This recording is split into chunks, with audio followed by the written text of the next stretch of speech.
الحمد لله رب العالمين الصلاة والسلام على رسوله الكريم اما بعد.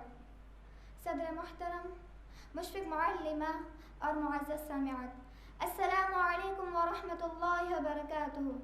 آج اس بابرکت محفل میں عنوان تقریر ہے: کیا والدین نے اپنے اولاد کے متعلق ایسا سوچا ہے؟ اولاد اللہ کی عظیم نعمتوں میں سے ایک نعمت ہے. اولاد ماں باپ کے آنکھوں کے نور، دل کا سرور اور گھر کی رونق ہوتے ہیں. ہر مسلمان کو چاہیے کہ وہ نیک اولاد کے لیے دعا کرے، جیسا کہ ابراہیم علیہ السلام اولاد طلبی کے لیے دعا کرتے تھے: ربی ہب لی من الصالحین، اے اللہ تو مجھے نیک اولاد عطا کر. اولاد اللہ کی اتنی عظیم نعمت ہے، اس کا اندازہ اس بات سے لگایا جا سکتا ہے جب انسان کو اولاد نہیں ہوتے.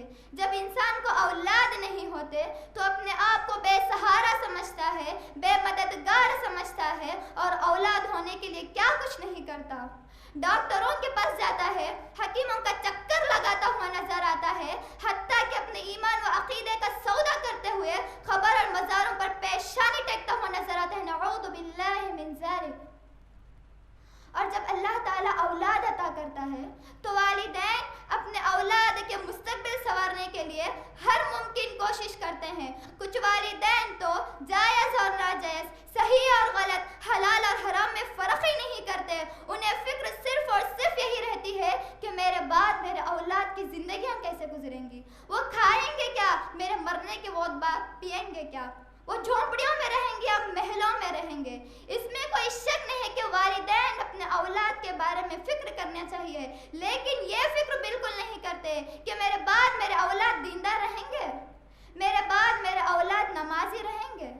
اگر سچ مچ والدین اپنے اولاد کے خیرخواہ ہیں، ان کی دنیاوی اور آخرت کی زندگی سنوارنا چاہتے ہیں، تو انہیں فکر صرف اور صرف یہی ہو کہ میرے بعد میرے اولاد دیندار رہیں، میرے بعد میرے اولاد دین پر ثابت قدم رہے، میرے بعد میرے اولاد کفر و شرک سے دور رہیں.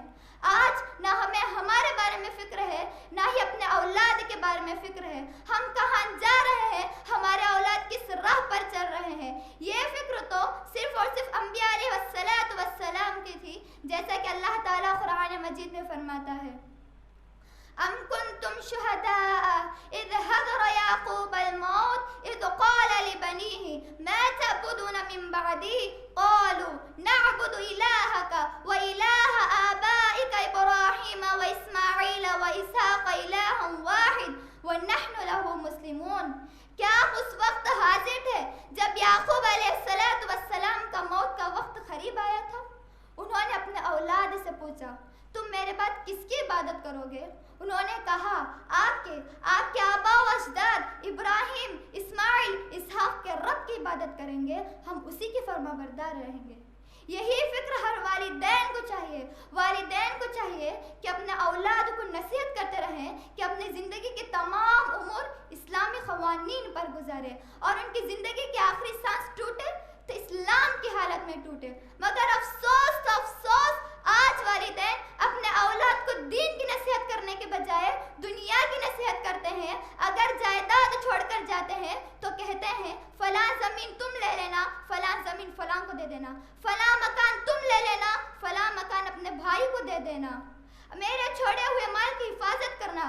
کوئی یہ نصیحت نہیں کرتا میرے بعد تم دیندار رہنا، اپنے بچوں کو بھی دیندار بنانا، میرے بعد تم دین اسلام پر ثابت قدم رہنا، میرے بعد اپنے اولاد کو بھی دین پر ثابت قدم رہنے کی تعلیم دینا، میرے بعد تم نمازی رہنا اور اپنے اولاد کو بھی نمازی بنانا. یہ اس لیے کہ ہم اپنی زندگی میں دین کو دین نہیں سمجھتے، عبادت کو عبادت نہیں سمجھتے، نماز کو نماز نہیں سمجھتے، تو ہم کیا اس کا حکم دیں گے؟ اسی لیے ہر والدین کو چاہیے کہ اپنے اولاد کو نماز کا حکم دے.